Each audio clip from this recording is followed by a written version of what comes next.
Well, hello and welcome. My name is Josh Britton. I'm the founder of Get More Math. I am the session host today, and also I'm a 20-year veteran math teacher. Today's session is called Break the Forgetting Cycle, Cumulative Assessment with Get More Math. I have a schedule.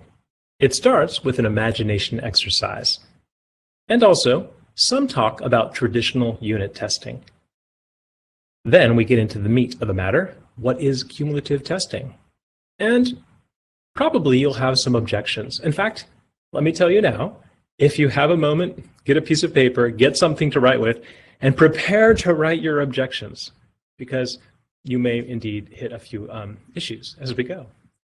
And finally, we're going to talk about how Get More Math can help out with cumulative testing and even provide something we call a follow-up test. This session could be broken up into 3 different regions. Really, at first, I just want to talk about why. Why would we want to do this cumulative testing thing? As you'll see, it takes some thought, it takes some learning. What's the point? We'll talk about what it is. And finally, we'll spend some time on how can you possibly do it. All right, well, without any further ado, let's go to the first item. An imagination exercise for you to engage in. So, to set the stage, I'd like you to imagine that it's February, let's say, sometime early February, and a math teacher, perhaps you, if you're a math teacher, has decided to give not a pop quiz, but a pop midterm, an unannounced test that covers all the core content from the entire first half of the school year. There it is, ready? Okay, so I really want you to put yourself there, maybe as a student, maybe as a teacher, whatever suits you. So the students begin to walk through the door, and the first thing they notice is the pile of papers on the teacher's desk. And of course, they're curious, what's that? What are we going to do today? The teacher says, you'll see, you'll see. The students sit down, and the teacher says, well, today, I'm going to give you an opportunity to really wow me. You're going to be able to show me all the math you've learned this year on a pop midterm. Well, here's where the imagination really kicks in. I'd like you to take a moment. You could even pause if you want. To ask yourself, what are the students going to think? What are they going to say, perhaps now, perhaps later, when talking to parents or administrators? What will the parents say when they heard that the math teacher gave an unannounced test covering half of the school year? What might even the admin type of people say, or other teachers? All right, so I'm going to tell you what I think they'd say in a moment. Pause and think what you think they'd say. Well, I'm sure they'd say a lot of things. But one word that would almost certainly come up, especially when talking to students, but probably when talking to almost anyone, is that's just unfair. I have one more question. Suppose that the teacher did this unannounced pop midterm. In a typical math classroom, what would the scores look like? And I'll answer that too. For me, my first couple of years of teaching, I'll tell you, they would have been horrible. My students, by the middle of the year, had already forgotten most of what they learned in September, October, November. And if I wanted them to perform well on a test, prior to the test, I needed advance notice and we needed to do some serious cramming. And that's why this test, from so many students' perspective, would be unfair. So I'd like to take a little time to dig down a little more into this concept of this being an unfair thing. You might hear someone say, how can you expect students to know the math they learned 3 months ago? In other words, there's this thing. You know about it, I know about it. We might call it the forgetting cycle. Certainly, kids spend time learning new content, and that's wonderful. But the hard reality is all that content slips out of their head as they learn something new after that, which subsequently gets replaced with something new after that. And this cycle continues. Learn it, forget it. learn it, forget it throughout the school year. So really, another word you might hear, but a word that's underlying the word unfair, is this is impossible. Because really what you're saying when you give a test is you have an expectation. The students should, presumably, be able to demonstrate competency on the math, do well on the test, get a grade that is a good grade. Well, let's drill down even further. Let's take that word expect. What really people are saying is, how can you expect people to know the math they learned in the past without advance notice and intense review? If we take all of the kind of extras out, the question simply becomes, and this is the crux of the matter, how can you expect students to know the math they've learned? Not just the math from last week. I mean, the body of math they've learned throughout the course. And this gets to the heart of what this imagination exercise is intended to elicit. I believe that students have an expectation that is incredibly harmful. And ultimately, as you'll see, I believe it's our fault that they have it. This is what I think many students believe. It is not possible for students to know the math they learned. That's the expectation they have. So when we give this pop midterm in the middle of the year, we're defying their understanding of reality. We're defying their expectations. We're defying everything they know to be true. Well, this, as a math teacher, should hurt a little bit. Hurt you, hurt me. Is it true? Is it true that it's not possible for students to just sit down and demonstrate competency on a broad core knowledge of mathematics? Do they really need to have massive last-minute intervention and cramming if they're ever to possibly do well on an assessment? I hope it's not true for you, but to some degree, depending on how the class has been run, it can be true. I know it was true in my first couple of years of teaching, but here's the good news. By the end of my teaching career, this was not true. Absolutely not. And I'll show more later in the session about this. My students actually did this exercise. They would come in on some random day in February, and I would give a midterm with no studying and no announcement. And my students did well. They didn't complain. They did not experience it as unfair. Well, to really get down into that, we're going to talk about how cumulative testing can change this expectation. And to do it, we're going to talk about, well, where does the expectation come from in the first place? And that gets us to traditional unit testing. So we're still talking about the why. Why is cumulative testing valuable? And to get there, we're talking about what normally happens so that we could then talk about what could be different. Well, I like to point out that what normally happens in math is we focus on new things. If you divide the minutes in a math classroom into a pie chart, we spend a lot of time learning something new and practicing it. But it's all about the new content, maybe with a light touch of review of something, but mostly, here's what we're learning, let's make sure we learned it. If we go into a typical unit, every day we learn something new and practice. Learn something new and practice, repeat, repeat, repeat, repeat. Of course, at the end of the unit, there's that typical unit test. And the day before, we'll do some review. And hopefully, the day after, we'll learn from our mistakes. We'll pass the test back, we'll go over mistakes, etc. But remember, what we're driving at here is, where did the students get the notion that it's not possible to learn the math long term? Where did it come from? I think with a reality check, we will see that it comes from this pattern right here.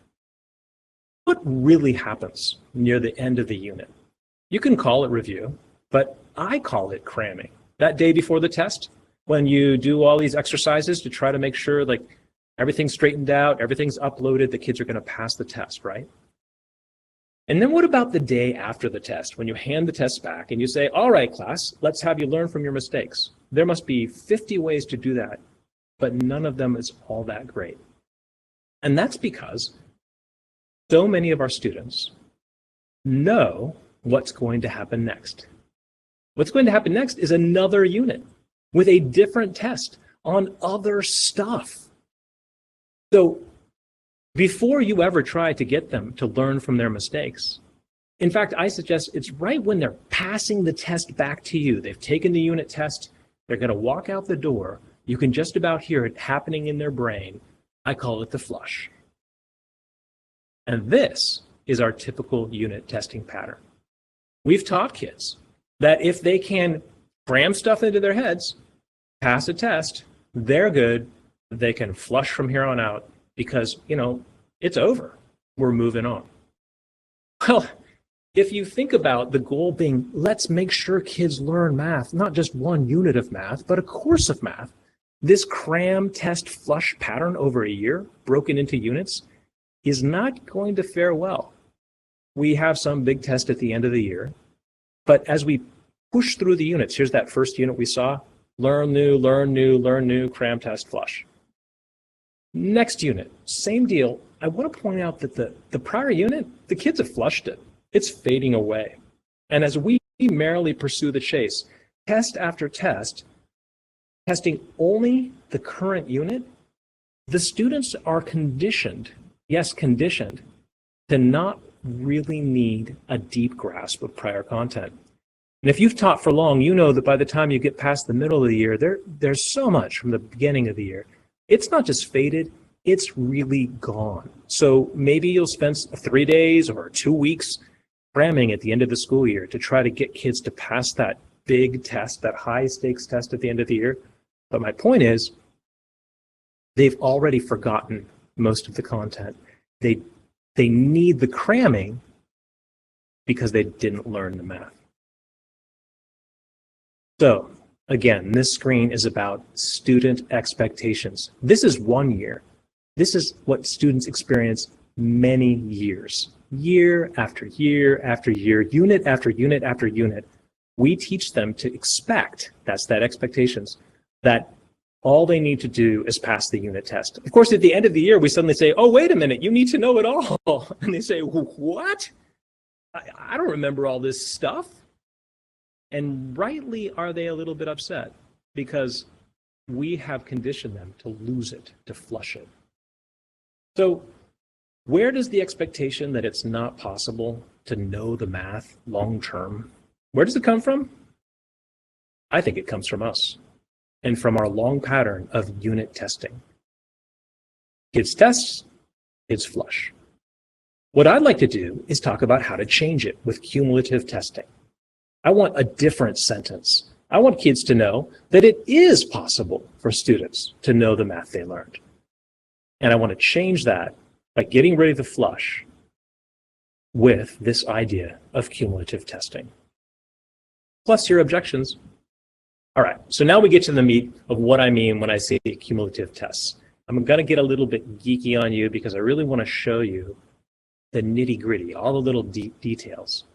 Loosely speaking, the core idea is that every test covers, quote, and emphasis on the quotes here, everything. Well, you should immediately begin to see how that could really change the dynamics. If students understand that on the second test, they could be tested thoroughly from concepts from the first unit, or on the fourth test, they could be tested for content from the first 3 tests. They'll begin to learn that the flush is not productive, that in fact they better not flush, and that learning from their mistakes becomes really important. In other words, we would change the expectation that they have of being able to flush because there's no relevance or reason not to. Finally, or secondly, I should say, all tests are also formative. You know, that unit testing thing, we want to think of unit testing as formative, meaning we give the test and then we use the results to inform what comes next, maybe remediate, help students. But realistically speaking, we have another unit to teach, and so we're pushing ahead.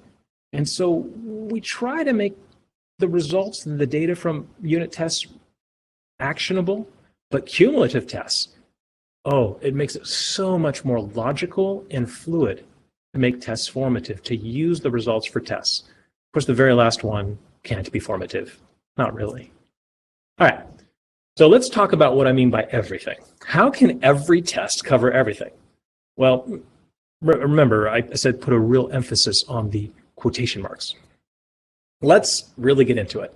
Suppose in a class we have listed out every single standard we're going to teach that year. So I made up a system, standard A1, standard A2, standard A3, and so on, all the way down to, let's see, R6. I was trying to be realistic. We do have lots to teach in many of our courses. And so near the beginning of the year, we start at the beginning. Kids learn A1, we push through A2, we maybe, let's say we've taught all the A's, maybe it's taken a couple of weeks, and it's time to have a test.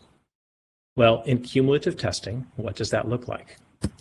I'd like you to pause and guess which of the standards will be in the box for test number 1. If you guessed the 6 standards we've covered so far, I have my first surprise for you. I did say every test should cover everything, and A1 through A6 do represent everything up to this point. However, the first caveat is don't test the most recent content. In other words, why would I test A5 or A6? The kids just learned it. They're just getting the hang of it.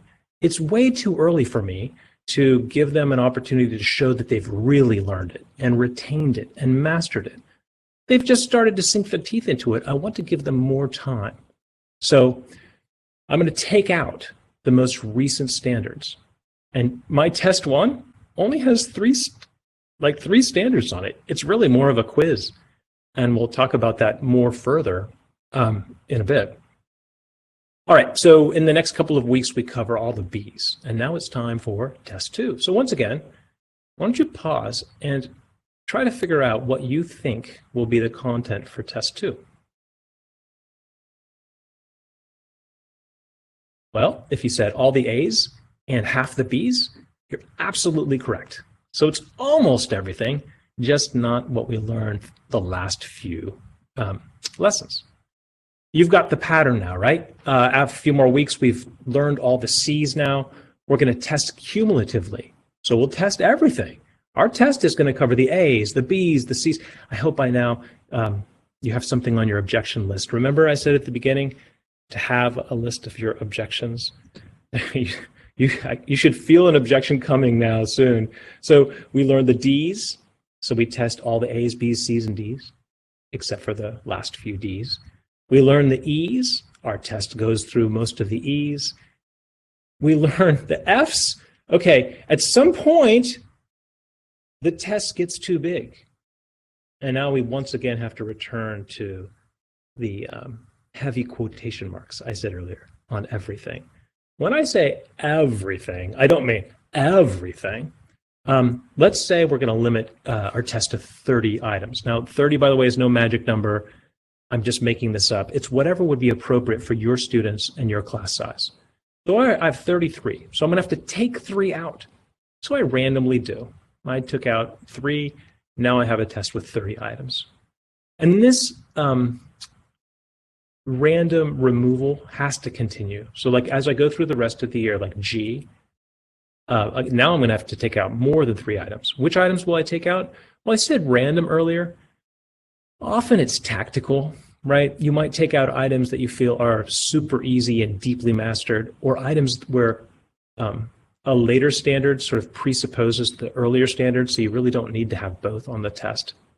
But again, you're going to have to force yourself, your cumulative tests, to limit yourself to a reasonable amount of items. Now, I really want to go back to our why. This is the what now. How does cumulative testing work? It can look like this. But the why is vital. If every test covers everything, what does that mean for the whole cram, test, flush business?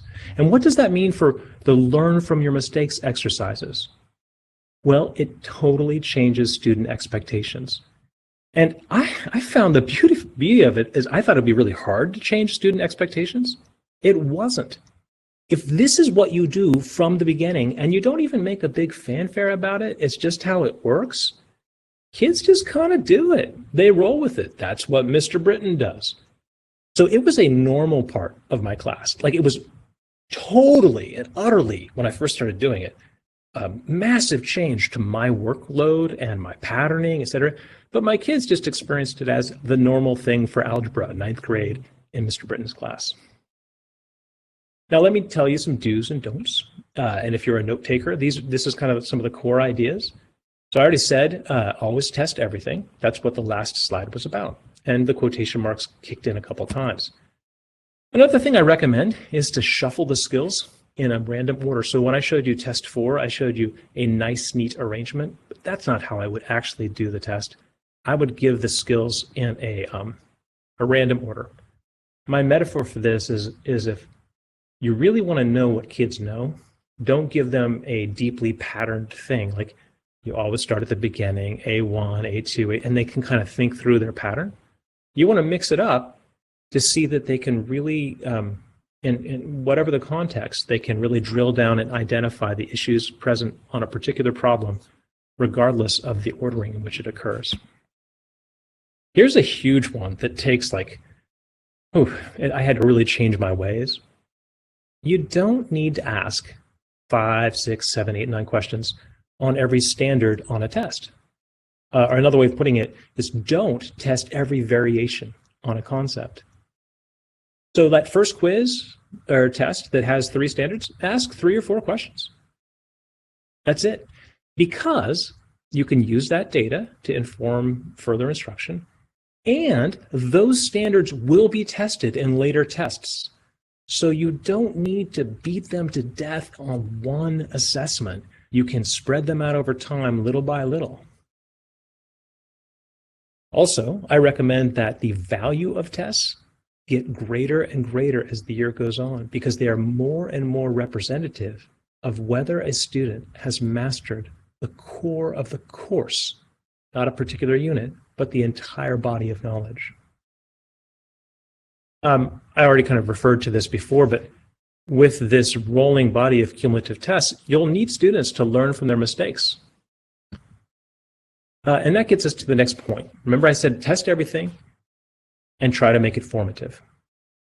The cumulative test is beautiful for making things formative. Here's what I recommend. By the way, have your objection sheet at hand, because there's going to be another objection. I recommend that if a student, say on test 4, has missed 5 problems, you have the student fix her mistakes, you give her some extra practice, and then maybe a week later, you give what I call a follow-up test to test 4. Guess what's going to be on that test for student number 1? The exact same standards that she missed on test 4. Not the same problems, right? Some variation thereof. But let's give her another chance to demonstrate that she's learned from her mistakes. And then here's what's cool about cumulative tests. It's not over. A week later, say, we'll be up to test number 5. And guess what's on test number 5? The same standards. So now we have an opportunity to demonstrate that while on test 4, she was a little bit iffy, with our remediation, with our follow-up test, she got some gains. And now she can show us that on test 5. And that's, by the way, again, why I weight subsequent tests a little higher in my gradebook. Let's be real, some students miss lots of problems. They might not just need to fix their mistakes, they might need some targeted remediation. But still, you could give them an opportunity for this thing I call the follow-up test. Now, this student would have the specific standards that he missed on his test. And then, again, on his next test, those standards would appear, and he'd have a later chance to show now that he really gets it. Or you might have a student who's really quite good on test 4. So he could fix his mistake. I wouldn't make him take a follow-up. And then on test 5, he would see that content. So this is the formative pattern that is really powerful, again, for shaping student expectations. You can't just cram it and flush. because we are expecting you to learn the math, not 1 unit worth, but the whole year worth. All right, do you have your objections out? I hope the list isn't too long. I've chosen 3. That's a lot of work. How do you make all those tests? Bigger and bigger and bigger tests, choosing the items, etc. How about the follow-up test, right? Or get real. Like after a couple of months, the students will just have lost too much. They're going to fail. And then finally, wait a minute, you're going to retest a concept after I already see a student pass it. In other words, let's start with that one as addressing it, because that's the shortest. So let's call it B3. So a student gets a B3 question correct on test number 5. In this system, you might actually test it again on test 6 or test 7 or test 8. And why would you do that? The student demonstrated her understanding. Can't you just kind of put a check mark on that? And I'll give you my take on that. I want the ultimate grade for a student to be representative of long-term mastery. If a student, by hook or by crook, has been able to demonstrate competency on, say, that one skill back, say, in October, does that really mean that we can expect that to be like good to go, in place, solid and strong for the rest of the school year? In other words, can that student just stop thinking about that? Can we drop it completely and safely? Because obviously, now that the student got it right once, the student's good. And my answer to that has been no. So that's why I want to keep bringing things back. Let's go to the next one. Get real. We want the students just fail. Like, how can this work?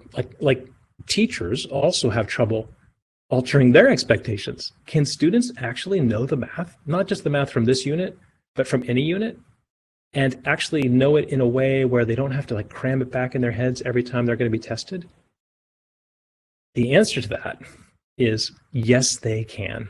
And one of the core ways to do that is with spiral review as a normal part of daily classes. And if you know our program, Get More Math, that's what we do. So that's my next do, and I'm going to show you what I mean by that. Remember how I said most math classes emphasize learning something new, practicing something new?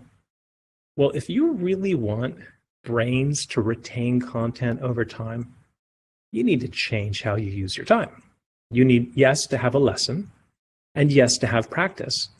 But I advocate a strong component of what we call mixed review at Get More Math.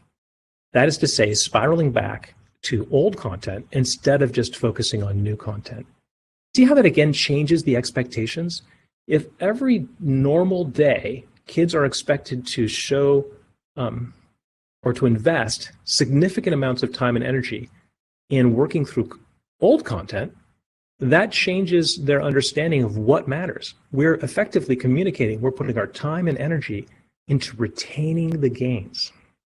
And that is, by the way, again, the thing Get More Math provides: targeted spiral practice sessions of old content on a daily basis.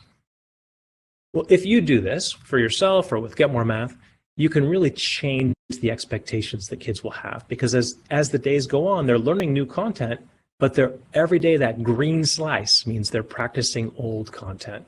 So that when we get to the test, we don't even need a single moment of review. You can just have a normal classroom day.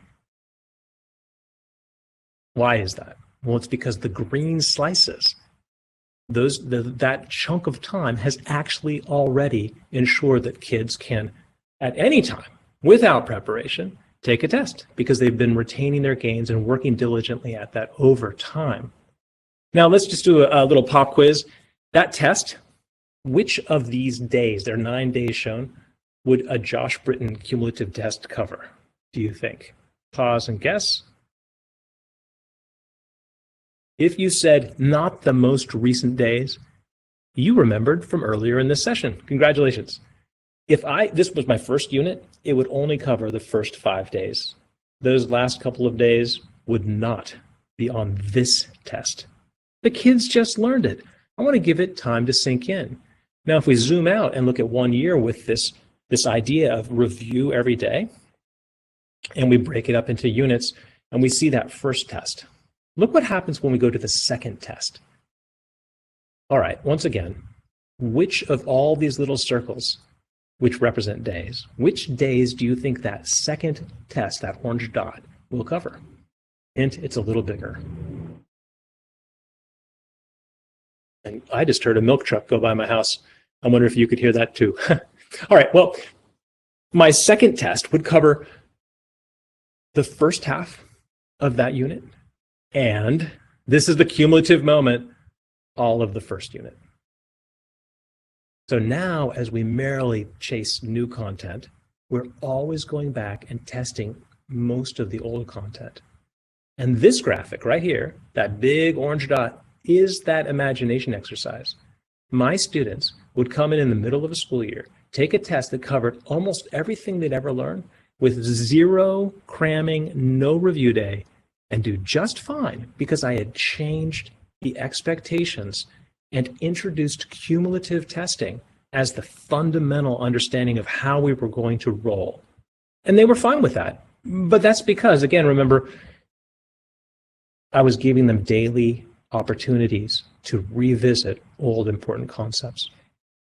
You can see how this goes from here. You get to the last, that big test. But for my kids, that final exam, that state standardized test, it was nothing. It was just another test because they were utterly, by that time, utterly steeped in this understanding that this year they learned the math. So sure, give them a big test on the math. No cramming needed. My last years of teaching, I literally never had a single day to review for a single assessment. Not ever. And that's because every day we had some brain-friendly spiral mixed review. All right, so getting back to our main flow here. The last do had been integrate spiral review as a normal part of classes, or daily classes, because we were concerned, will the students really be able to do this? Some advanced items that we've touched on now that you could do or not do. You'll see I actually do test every 2 weeks. And then the alternate weeks is when I give those little follow-up tests where each student gets an individualized opportunity to show that she's learned from her mistakes. And under don'ts, I have some advanced things too. I've said this several times. I don't test recent content. If I taught it 2 days ago, 3 days ago, it's not on this test. It'll be on the next test. And then finally, if you get there, for me, this was a pinnacle. It took me years to get to the point where we stopped having so-called review days, which really I think often are cramming days. And that's because my students didn't need them. They knew the math, that you could test them anytime and they would be just fine. All right, so that was all to address, won't the students just fail? And now we get to the biggest objection of all.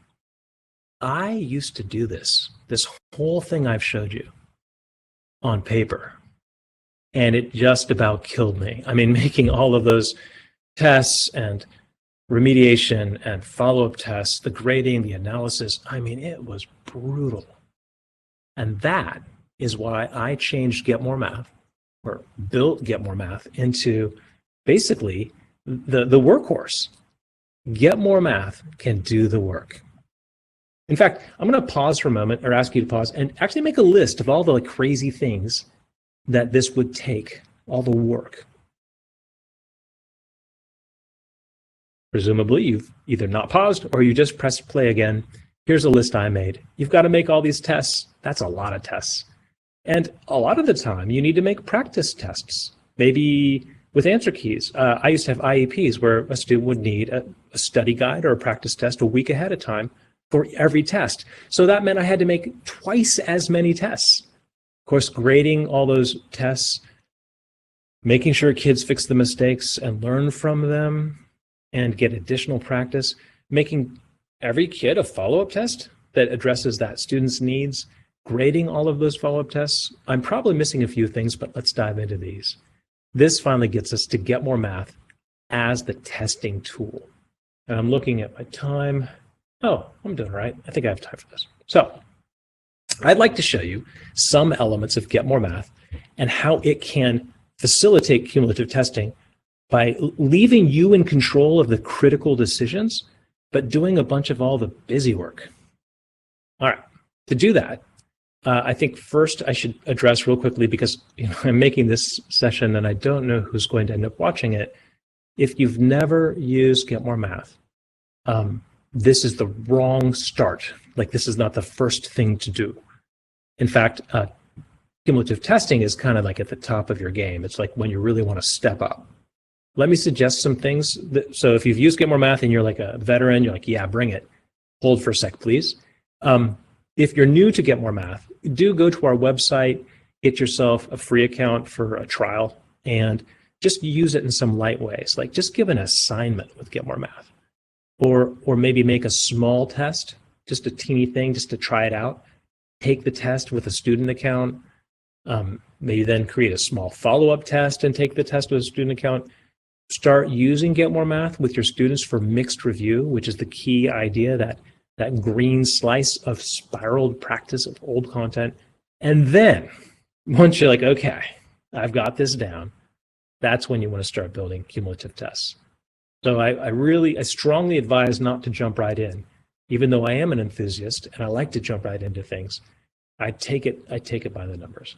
Okay, all of that said, we're going to start with number 5, because this session is about cumulative testing. There's 2 main ways to create cumulative exams in Get More Math. One is based on all the assignments you've given. You can say, hey, Get More Math, show me those assignments, and then you can pull content from them to build an exam.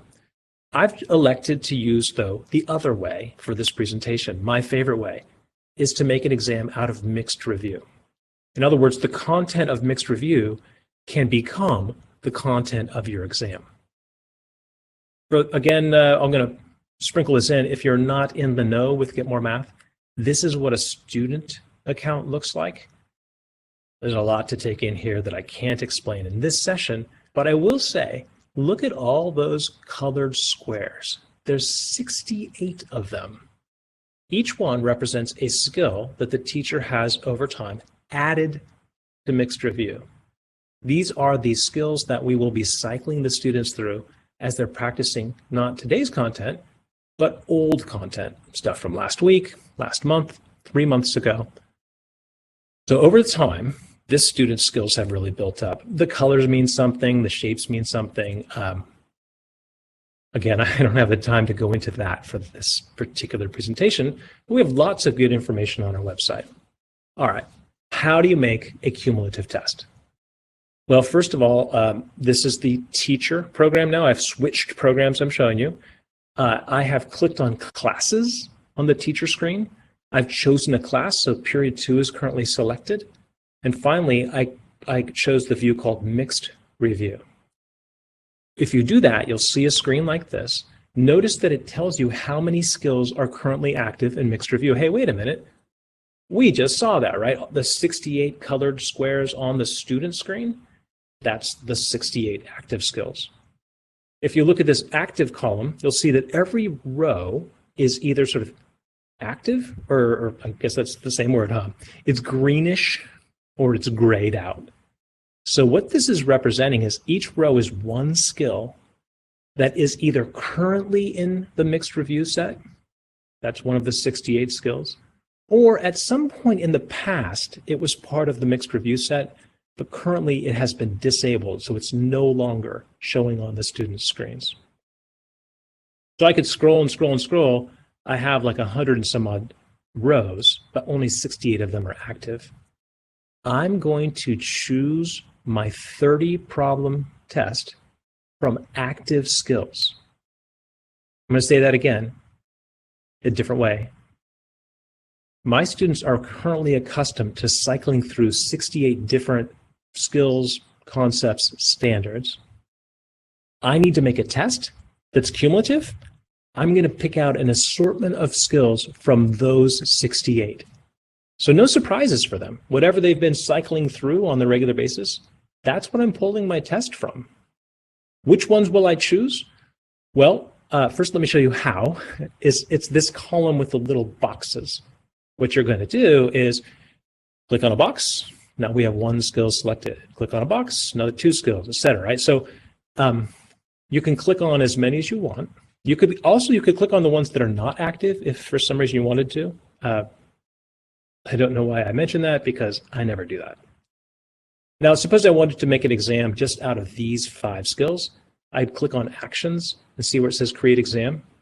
I could click that. Now, I don't want to, though. I want to do 30 skills. So I'm going to simulate time passing. Ready? Scroll, click, scroll, click, scroll, click, scroll, click, etc. All right, so we jump forward in time, and now look, 29 skills are selected. Wonderful. I just need one more skill to have a wonderful, thorough, mixed cumulative test. But I want to show you a few more features. Suppose it's come down to these 2 skills. Do I want the first one or the second one? Well, look over on the far right. Note that in the column called Proficient Students, that means green or better in their color rating. We use a 5 color rating: red, yellow, green, black with silver, black with gold. You can see that 88% of the students from one of the skills are proficient or better, and 69% for the other skill. And actually, I'm having trouble reading my screen. I have to get my glasses. Just a second. Much better. So I want to decide which of these 2 to use, and I have some questions like, what do they look like? I see words condensed, solve linear absolute value equations, include. What is it? So what you can do to get more information is click that little symbol. That's a closed symbol. If you click it, it opens. And all of a sudden, you see a bunch more information about just one skill. In this case, the one that was at 88% proficiency. So one thing I might want to do is look at various samples. Every time you click the refresh button, you'll see another sample, and another sample, and so on. But my favorite screen is this one. This really makes it personal. I can see for this particular skill which kids are proficient. You know, we know 88% of the class is, but which kids are they at green or silver or gold? And which kids have yet to get to proficiency? And then I might want to go, okay, I see this, I think about it, I think about the kids involved, and then maybe I'll look at the 69% one. Click on the little symbol to open. And again, I can look at samples, clicking on the refresh button a few times, and look at the proficiency. See who's green, silver. Oh, nobody's even gotten to gold on this one. And I have a lot more kids at yellow. Now, what, quote, should, unquote, I do? Well, it really depends on your kids, your objective, your context. I just wanted to make sure you could see where the information is, what the data is. In this case, I think I'm going to go with the one that more kids have a higher level of proficiency on. And now I have my 30 skills selected. I can go to Actions and finally create the exam. Ta-da! Whoa, what happened? Well, the screen changed. Notice I'm now on something called Work. See the tab in the top right? And in the kind of greenish zone, that's a list of every skill that's going to be on the test. It's 30 items, but we can't see them all. I'd have to scroll down. What I can do now is put in an exam name and click Save. And hey, I have now created an exam. Remember, we're talking about all the work that it takes for to use cumulative testing. I want to point out that while I've been talking a lot and clicking a lot, making a cumulative test with 30 quality skill problems and a practice test and answer keys used to take me 20 hours, and then they would have mistakes. This would take 10 or 15 minutes. And now I've created a test. Now, I should note, for those of you just learning how to use the testing, I haven't given the test to anyone. To do that, I would have to hit Publish. But I'd like to actually close my test so you can see where it's being saved. If you close, you'll see it's listed in this section called My Work as Test 7. I could click and drag that into my algebra folder or my geometry folder, but I just wanted to show you where it's permanently saved. So as you publish it to different classes, you always have your record of the original test. All right, let's go ahead and see some of the options you have. You can make it so that each student gets different problems. That's what I do. So if it was digit plus digit, one kid might get 2 plus 3, and the next one might get 5 plus 8. You can also give more than one problem per skill, but remember our do's and don'ts for cumulative testing. We give one, and so we don't touch this. We just want to see one of these, and then we want to move on to the next one because we have 30 skills already. All right, so I'm going to leave both of the default settings. I click publish. Remember, I told you I think it's a good idea to shuffle. Well, hey, good thing Get More Math makes it possible. Every kid's test, if you choose shuffle, will be in a different order than the other kids. So like, it just makes cheating super, super hard. And I love that. All right, so I'm going to publish this. What that means is now the test that I have in my files actually kind of gets handed out to all the kids' accounts. Like each kid now is going to have their version of the test that they can take. The Get More Math automatically pushes me to a screen that kind of gives me a status of all of my exams. Notice it's on the Classes tab. I've got Period 2 selected, and I'm in Exams. Suppose now that I've published it, that just means an exam exists for each kid, but a kid can't take an exam unless you approve it. And the easiest way to do that is to click here under this column called AutoAccept. This opens up a period of time, 15 minutes, where if a student requests the test, they receive it. It's limited to 15 minutes because you don't want a kid, perhaps, at 1 in the morning, be able to ask for a test. Or maybe you do, so you can click on that little minute indicator and change it to whatever you need. Well, anyway, on the student screen now, they can click on a menu, choose exams, find the exam they're supposed to take, and then they get the exam. And hey, in no time at all, they've answered all the questions and they can hand it in. Although I don't know if I like that answer on the factorization of 9b squared plus 15b plus 6, but I guess they're going to get that one wrong. Whew. Well, when I used to make cumulative tests on my own for years, it was blood, sweat, and tears, but I did it because it benefited the kids. It changed the expectations. My kids knew that in my class, they were going to learn the math, not just 1 unit's worth, but all of it. And it was wonderful. That took me a while. Let's talk about the bonus. I put this in to make sure I told you, hey, little side bonus. Do you have any IEPs where you have to change the number of possibilities on multiple choice? So like you make the tests and then you make special tests for the people that have to have 3 choices instead of 4. Well, I used to have to do that. And since this is my program, I just wanted to point out that we did build in a feature to make that easy for you. If you go to Classes, choose a class and choose Roster, you can actually open a KID and change the setting, limit multiple choice to 3. And then whenever you publish a test, that student will only have 3 options instead of 4. You don't have to think about it. Happens automatically. So that was kind of cool in terms of making tests. But let's get to practice tests. Do you have to do that? As I said before, I used to have to do that as a part of my IEP fulfillment. So one thing you could say, if somebody says, what does my student need to study? You could say, log in and do work in mixed review, because the test is drawn straight from mixed review. So anytime you're practicing mixed review, you are preparing for the test. However, some people need like a PDF that's actually a similar test or an answer key. It used to take me, as I told you, hours and hours and hours to make the practice test. Now, on Get More Math, it takes me less than 60 seconds. I've gone back to the test. We've seen this before. There's a print icon. And when you go to print, it's going to generate random problems for these 30 skills. And if you want, include an answer key. It delivers that as a PDF. You've got a practice test. Make as many practice tests as you want. How about that? That was easy. Yes.